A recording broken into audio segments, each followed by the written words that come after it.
I got so much motherfucking design on right now. Break it down, bring it back, make it clap. I got 3 old thoughts, new block, wear that thing. Bitches on my line, and you know. Bismillahirrahmanirrahim. Assalamualaikum warahmatullahi wabarakatuh.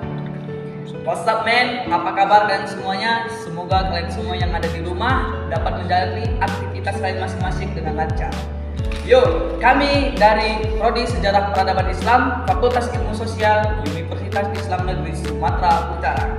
Yuk, kawan-kawan semuanya, sebelumnya kami ingin memperkenalkan diri dulu. Yuk, nama saya yaitu Muhammad Faisal Ramadan, dan saya di sini ya guys ya, tidak sendiri saja. Saya ditemani oleh 2 rekan saya, yaitu yang pertama ada saudari saya Tri Wahyuningsih dan abang dan saya yaitu Agus Salim.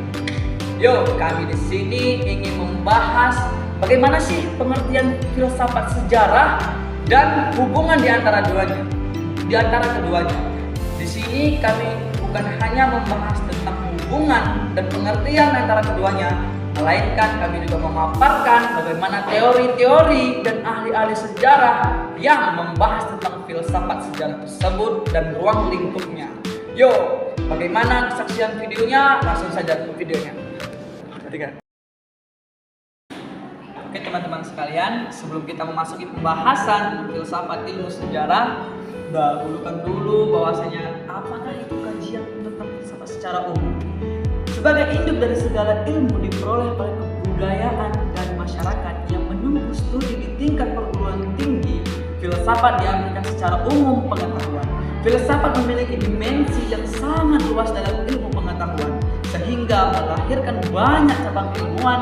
Hal ini juga menunjukkan filsafat sebagai sebuah analisis dari proses. Yuk, sebelum kita memasuki apakah itu filsafat sejarah, kita harus mengetahui dulu ya kawan-kawan semuanya, apakah itu filsafat dan apakah itu sejarah.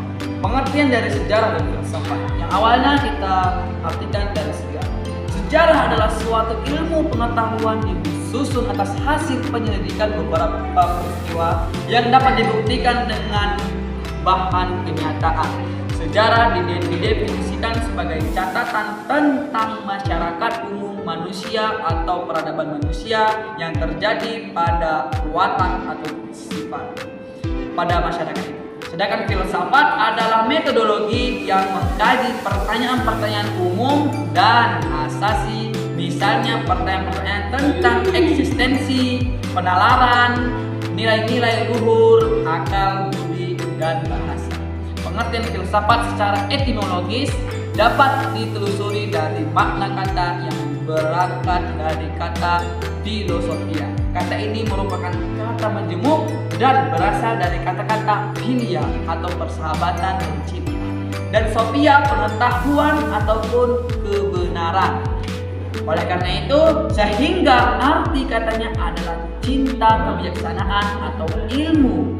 Secara terminologis, terdapat banyak sekali makna dari surat itu sendiri. Di antaranya sebagai ilmu yang mempelajari realitas sampai sebab-sebab paling dalam. Oke, teman-teman sekalian, kita lanjut lagi ke pembahasan selanjutnya, yaitu pengertian filsafat sejarah dan hubungan antara filsafat dan sejarah. Sebelum membahas lebih jauh mengenai pengertian filsafat sejarah, perlu dipahami bahwa istilah filsafat sejarah itu sendiri sebenarnya bukan berarti pengalihan dari penggabungan dua arti secara etimologis, yaitu kata filsafat dan sejarah, tetapi lebih dari itu, yaitu sebagai pembahasan suatu disiplin ilmu yang memiliki wawasan, pembahasan, metode, paradigma, dan perspektifnya sendiri. Namun, walaupun berbeda, baik filsafat dan sejarah atau sebagai ilmu akan saling membutuhkan satu sama yang lain. Dalam hal ini, ilmu sejarah berbicara mengenai masa lalu, sedangkan ilmu filsafat berbicara mengenai bagaimana berpikir secara rasionalis dan analis dan kritis. Untuk itulah pengertian secara etimologis tidak akan dapat mendefinisikan pengertian filsafat sejarah secara utuh. Hal ini dapat dilihat dari kajian filsafat sejarah yang memberi arahan baru tentang pandangan filosofis terhadap suatu, menggabungkan objek kajian dari filsafat dan sejarah secara utuh dan menyatu. Karena walaupun filsafat dan sejarah sama-sama memiliki titik singgah dalam kajian tentang manusia, namun keduanya hidup di ruang waktu yang berbeda. Filsafat sejarah kemudian tidak menyatukan ruang waktu ini dalam satu titik temu, namun membuat ruang dan waktu baru yang jelas berbeda dari ruang waktu filsafat serta sejarah. Mudahnya, filsafat sejarah sejatinya adalah satu kata atau yang tidak ada pandangan terma dalam istilah keilmuan. Sehingga secara etimologis yang berarti asal atau perkata, maka dengan itu filsafat sejarah tidak memiliki kedudukan pengertian secara etimologis. Saya akan membahas teori tentang filsafat sejarah menurut para ahli. Yang pertama ada Murtadda. Filsafat sejarah yaitu pengetahuan tentang perubahan-perubahan terhadap yang membawa masyarakat dari satu tahap ke tahap lain. Ia membahas hukum-hukum yang menguasai perubahan-perubahan ini. Yang kedua ada W.H. Walsh, berpendapat bahwa sejarah menitik beratkan pada pencatatan yang berarti penting dan meliputi tindakan dan pengalaman di masa lalu. Adapun Patrick Gardiner berpendapat bahwa sejarah adalah ilmu yang telah dibuat manusia. Menurut saya dari kedua para ahli tersebut ialah adapun catatan-catatan yang berarti dan penting yang dibahas melalui hukum-hukum dan perubahan yang terjadi yang berasal dari perubahan manusia tersebut. Oke teman-teman sekalian, dari dua perspektif yang di atas sudah kita ketahui ya kan, bagaimana filsafat dan sejarah itu menyatu dari dua ilmu. Filsafat sejarah merupakan cabang filsafat khusus sebagaimana filsafat manusia, filsafat sosial, filsafat bahasa, filsafat seni, filsafat kebudayaan, dan yang lainnya. Filsafat sejarah terutama meneliti azas-azas paling fundamental ataupun hakiki dalam proses historik sebagai keseluruhan dalam keanekaan peristiwa. Hubungannya sejarah dan filsafat merupakan eksmen penting kehidupan. Keduanya saling berhubungan dengan masa lampau dan dapat digunakan sebagai arena di mana yang akan datang. Akan tetapi banyak sekali manusia yang masih belum menyimpulkan konsep tersebut dikarenakan berbagai faktor yang selalu mengikat mereka. Dari kedua yang di atas, pengertian dari filsafat sejarah dapat kita pahami. Walaupun filsafat berbeda dalam perspektifnya dan sejarah berbeda lagi, tetapi mereka memiliki titik temu yang sama, yaitu membahas tentang masa lalu sebagai sejarah, tentang penyidikan, tentang historis, tentang peradaban yang telah terjadi di masa lalu akibat ulahnya manusia. Kemudian filsafat datang dengan ilmunya yang membahas lebih dari hal-hal yang penting di dalamnya, yang mengorek hal-hal yang sangat berarti bagi keilmuan sekarang ini. Oke, kita lanjut ke pembahasan selanjutnya. Oke, teman-teman sekalian, telah dijabarkan oleh teman saya yang di atas, yaitu tentang pembahasan, pengertian, dan serta teori-teori yang telah dipaparkan oleh kawan saya. Dan kemudian sekarang kita lebih lanjut lagi tentang filsafat sejarah menurut spekulatif ataupun sering disebut kontemplatif. Filsafat sejarah spekulatif dan sering juga sih dibilang sejarah kontemplatif merupakan suatu perenungan filsafati mengenai tabiat atau sifat-sifat gerak sejarah, sehingga diketahui struktur dalam yang terkandung dalam proses gerak sejarah dalam keseluruhannya. Filsafat sejarah spekulatif lebih dekat dengan sifat metafisis, penuh ketidakpastian, dan ini memunculkan sikap kritis oleh para ahli atau sejarawan. Apabila sejarah bersifat metafisis, bagaimana cara kita untuk dapat mempercayai dan membuktikan kebenaran sejarah yang diterangkan atas konsep ini? Filsafat sejarah spekulatif berusaha untuk menemukan suatu struktur dasar dalam keseluruhan arus sejarah dan tidak puas hanya pada penggambaran keadaan masa silam, sehingga pencarian terhadap suatu struktur dalam yang tersembunyi dalam proses sejarah disebut yang dilakukan secara lebih mendalam pada metode spekulatif ataupun disebut dengan kontemplatif.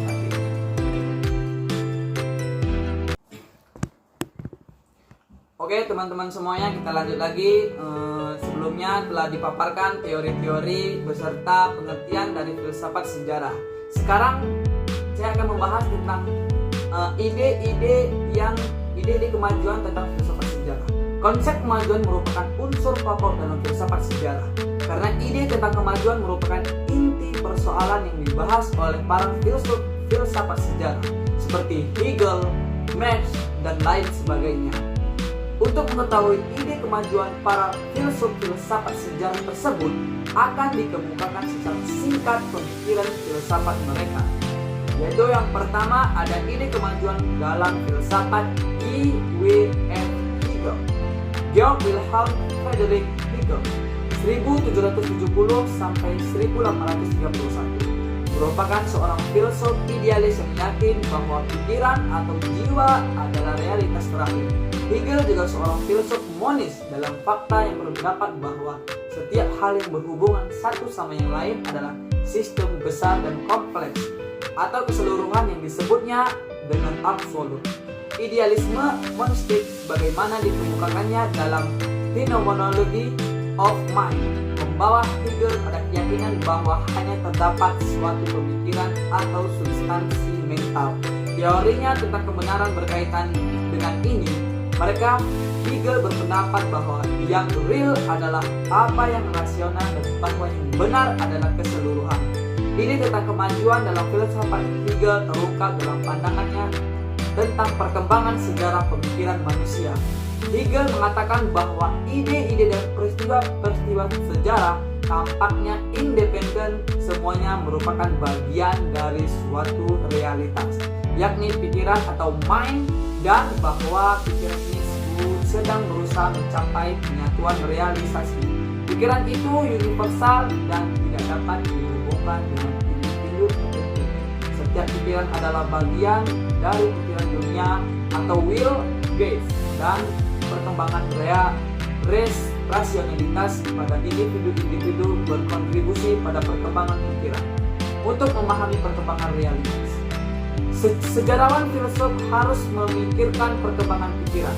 Perkembangan rasio dalam pandangan Hegel terlihat sangat jelas dalam perkembangan kebebasan. Oleh karena itu, sejarah dunia tidak lain adalah perkembangan kesadaran akan kebebasan, suatu kemajuan yang berkembang sesuai dengan keniscayaan hakikatnya. Dan yang kedua ada ide kemajuan dalam filsafat Karl Heinrich Marx, 1818 atau 1883, adalah filsuf Jerman yang pemikirannya telah menjadi inspirasi dasar Marxisme sebagai ideologi perjuangan kaum buruh yang menjadi komponen inti ideologi komunisme. Paham Marxisme menjelma dalam sejarah berhubung dengan suatu bentuk kegiatan manusia yang menunjukkan dengan nyata perjuangan manusia terhadap kondisi perindustrian modern secara besar-besaran. Dengan segala masalah yang ditimbulkannya, Marxisme muncul bersamaan dengan perkembangan masyarakat modern, yaitu dengan perindustrian besarnya dan munculnya kaum proletar yang bekerja di perindustrian. Marxisme muncul sebagai upaya untuk menafsirkan hidup manusia modern yang sebagainya tertindas, yang menimbulkan pertentangan masalah yang timbulnya secara berusaha untuk menemukan solusi yang rasional dan tepat. Pemikiran Marx juga menjadi salah satu pendorong bagi perkembangan sosiologi, ekonomi, dan filsafat kritis atau Marxisme Suseno 2000. Pemikiran Marx tidak hanya berdiam diri dalam ranah teori, tetapi ideologi yang dikenal dengan ideologi Marxisme dan komunisme. Ideologi ini adalah sejarah telah menjadi kekuatan sosial bahkan politik. Dalam sejarah filsafat barat, nampaknya hanya Marx yang mengembangkan pemikiran yang pada dasarnya bersifat filosofis, namun kemudian menjadi teori perjuangan banyak generasi dari berbagai gerakan pembebasan. Oke, cuman ini aja ide-ide, tapi ada juga ide-ide yang lain. Sangat banyak ide-ide yang dikemukakan oleh ahli-ahli filsafat lain-lainnya. Oke, cukup sekian. Istilah filsafat sejarah mengundang perdebatan. Di satu sisi ada yang berargumen filsafat sejarah dan di sisi yang lain menyebutnya teori sejarah. Namun, seperti yang dijelaskan bahwa teori sejarah atau sejarah teoritas tidak memiliki hak hidup karena tidak dapat mandiri, maka sebaliknya pengguna filsafat sejarah adalah hal yang tepat. Istilah filsafat sejarah seringkali digunakan di Belanda, sedangkan di Inggris lebih sering disebut teori sejarah. Walsh pada tahun 1967 menyatakan bahwa sebelum mendefinisikan filsafat sejarah hendaknya memperhatikan pengertian kata sejarah yang kadang-kadang diartikan sebagai peristiwa yang terjadi di masa lalu dan kadang diartikan penuturan tentang peristiwa-peristiwa. Dengan demikian, menurutnya ruang lingkup filsafat sejarah adalah perjalanan sejarah dan perkembangan serta perkembangan pemikiran filosofis tentang perjalanan sejarah dan perkembangannya. Dalam artikel History and Philosophy yang ditulis oleh Thayer 1980 mengemukakan bagaimana hubungan antara filosofi dan sejarah. Apakah filsafat sejarah sama dengan filsafat ini? Filsafat itu sendiri atau filsafat yang ada pada masa lalu? Filsafat sejarah. Oke teman-teman sekalian, saya akan melanjutkan di titik ruang lingkup sejarah. Para sejarawan memiliki titik tekan yang berbeda dalam mendefinisikan kata sejarah. Sebagian ada yang memberikan definisi sejarah secara sempit. Edward Freeman misalnya menyatakan bahwa sejarah adalah politik masa lampau. Sebagian lagi ada yang mendefinisikannya secara lebih luas.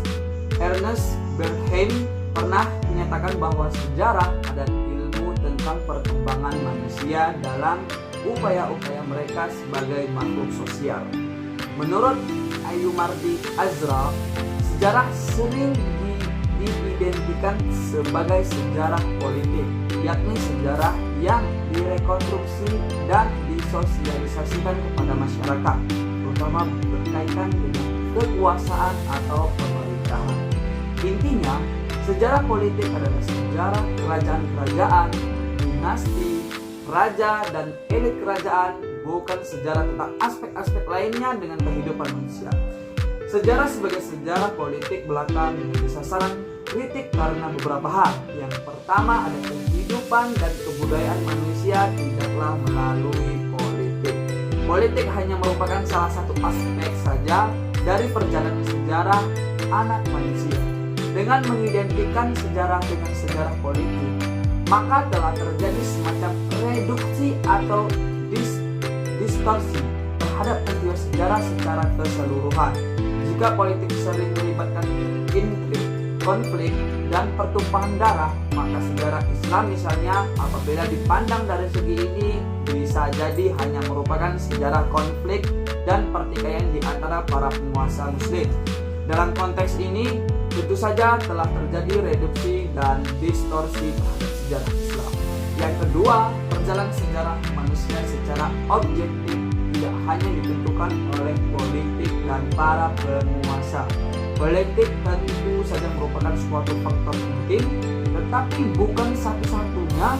Faktor-faktor seperti geografi, iklim atau lingkungan alam lainnya juga lebih menentukan. Bahkan faktor-faktor ini pada gilirannya dapat menciptakan struktur-struktur koheren yang bertahan dalam jangka waktu yang amat sangat lama. Struktur-struktur inilah yang selanjutnya dapat menentukan corak kehidupan ekonomi, politik, sosial, budaya, dan lain sebagainya. Oke, kita lanjut lagi yang ketiga. Yang ketiga, sejarah tentang politik nyaris merupakan sejarah bagi para penguasa saja. Karena itu, ia sering dipandang bersifat elistis, yaitu sejarah tentang mainstream kekuasaan atau mereka yang dipandang sebagai mainstream dalam kekuasaan politik. Dalam sejarah seperti ini, tidak ada tempat bagi orang kecil, massa, apalagi kelompok-kelompok atau gerakan yang dipandang di luar mainstream kekuasaan dan politik. Mereka ini kemudian dianggap sebagai people with history atau bahkan mungkin harus dilenyapkan dari sejarah. Dengan adanya ketiga kritik di atas, muncul perspektif kedua tentang sejarah, yaitu apa yang populer dengan sebutan sejarah baru atau neo-history. Sejarah yang baru muncul pada sekitar tahun 1960-an itu pada mulanya dipandang sebagai alternatif bagi sejarah dalam perspektif pertama sejarah lama. Tapi kemudian sejarah baru malah berkembang menjadi tandingan bagi sejarah lama yang cenderung political oriented atau bersifat naratif deskriptif. Sejarah baru lahir berkaitan dengan perkembangan baru dalam metodologi sejarah yang semakin kompleks. Kompleksitas ini ditandai dengan digunakannya ilmu-ilmu bantu dalam penelitian sejarah, baik berasal dari ilmu humaniora semacam antropologi maupun dari ilmu-ilmu sosial seperti sosiologi dan politik, ilmu ekonomi, dan lain-lain sebagainya. Karena itu, sejarah baru ini bila semakin antropologis atau semakin sosiologis. Dalam kaitan ini, penting juga untuk dicatat bahwa selain mendapat bantuan dari ilmu-ilmu humaniora atau ilmu-ilmu sosial, perkembangan baru ilmu bantuan dari ilmu-ilmu humaniora atau ilmu sosial, perkembangan baru sejarah menunjukkan bahwa ilmu ini juga tak jarang menggunakan bantuan ilmu sejarah. Atas dasar pemahaman di atas, sejarah baru cenderung dipahami sebagai sejarah sosial atau social history. Pertanyaannya adalah, apa sejarah sosial itu? Hingga sekarang belum ditemukan jawaban yang pasti bagi pertanyaan itu. Karena para sejarawan berbeda-beda dalam memberikan pengertian, namun menurut Azro ada 3 pengertian sejarah yang masuk dalam kategori sejarah sosial. Yang pertama, sejarah sosial dalam pengertian sejarah tentang gerakan sosial yang muncul dalam panggung sejarah. Sejarah sosial dalam pengertian ini kemudian telah dipersempit lagi oleh sejarah Sartono Kardorijo menjadi sejarah tentang gerakan-gerakan sosial yang cenderung yang mapan, seperti gerakan petani di Banten tahun 1888 atau gerakan-gerakan radikal yang memang banyak dikaji. Yang kedua, sejarah sosial dalam arti kombinasi dengan sejarah ekonomi. Kombinasi ini terjadi didasarkan pada asumsi bahwa pertumbuhan ekonomi mampu menjelaskan tentang struktur-struktur dan pertumbuhan sosial budaya dan politik masyarakat. Dimensi sosial dalam sejarah ekonomi memang tidak disembunyikan. Karena itulah terdapat sejarawan yang berargumen bahwa sejarah ekonomi merupakan sejarah yang paling fundamental dari berbagai sejarah. Karena ekonomi itu sendiri dari bagi sebuah masyarakat. Ketiga, sejarah sosial dalam pengertian sejarah total atau sejarah struktur histori sebagai sejarah sosial yang mengacu kepada sejumlah aktivitas manusia yang agak sulit diklasifikasi karena begitu luasnya, seperti kebiasaan, adat istiadat, dan kehidupan sehari-hari. Aktivitas manusia seperti ini dalam istilah Jerman sering disebut dengan kultur atau Zeitgeist. Sejarah sosial seperti ini tidak harus dan selalu diorientasikan kepada masyarakat kelas bawah. Sejarah sosial dalam kategori ini dapat mengikut sertakan politik terlalu banyak dalam orientasinya. Sejarah sosial dalam pengertian ini hanya dikemukakan oleh mazhab analis di Prancis dengan tokoh-tokohnya seperti Laurent Fabry dan lain sebagainya. Para ilmuwan ini pada umumnya menyatakan agar sejarah politik atau sejarah lama hendaknya melakukan dan memberikan analisis dengan jangka panjang yang mencakup studi berbagai simbol, ritus, perilaku, dan mental politik yang demikian. Sejarah politik tidak lagi sekedar cerita tentang pengganti kekuasaan, faktor Pandara, dan sebagainya, sehingga sebelum politik menjadi sejarah struktural atau sejarah total. Oke, sampai di sini saja tentang kajian. Oke teman-teman sekalian, dapat kita rangkum dari kejadian-kejadian di atas. Sejarah merupakan kejadian yang benar-benar terjadi di masa lampau yang disusun berdasarkan peninggalan sejarah itu sendiri. Filsafat adalah cabang ilmu yang mengkaji tentang sebab terjadinya sesuatu secara mendalam yang berdasarkan pada pikiran atau rasio atau perbandingan. Banyak manfaat dari mempelajari filsafat sejarah, yaitu mempertajam kepekaan kritis seorang peneliti sejarah. Dengan mempelajari filsafat sejarah, seorang peneliti sejarah lebih mampu mengadukan suatu penilaian pribadi mengenai keadaan pengkajian sejarah pada suatu hal tersebut. Mungkin sampai di sini yang bisa kami paparkan. Mohon maaf apabila ada kesalahan, karena kami masih belajar, dan terima kasih kepada dosen yang telah membantu kami dalam memahami filsafat sejarah ini. Cukup sekian dan terima kasih kepada semuanya yang telah menonton video ini. Wassalamualaikum warahmatullahi wabarakatuh. You know I came through. You know I came through. You know I came through with the fuego. You know I came through. Hey, you know I came through. You know I came through with the fuego. You know I came through. Hey.